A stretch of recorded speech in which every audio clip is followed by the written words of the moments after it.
Le choc m'a projetée à près de 7 mètres. Je suis retombée sur le crâne. Voilà ce qui s'est passé le 20 avril 2019. C'était un samedi de Pâques. En descendant du bus sur une grande avenue, j'ai traversé en dehors du passage piéton. Une voiture a doublé le bus au même moment et j'ai été percutée. Le choc m'a projetée à près de 7 mètres. Je suis retombée sur le crâne.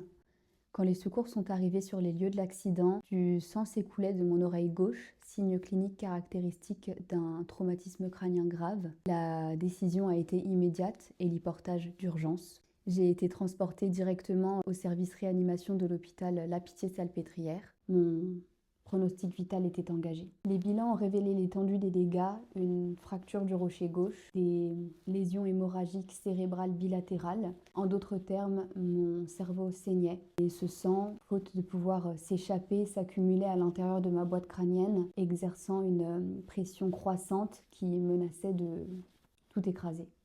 Mais merci Seigneur, il a fait un miracle. Le sang s'est arrêté de couler. Je n'ai aucun souvenir de l'accident ni des jours qui ont suivi jusqu'au mercredi. Mon esprit n'était plus tout à fait là, il était comme parti ailleurs.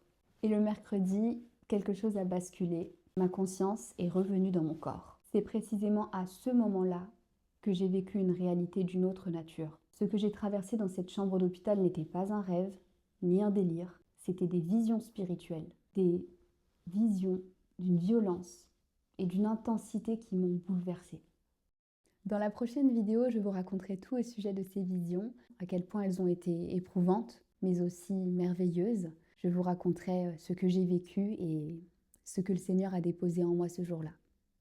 Si mon témoignage vous intéresse, abonnez-vous, la suite arrive très prochainement et je vous laisse avec cette parole. Que Dieu vous bénisse abondamment.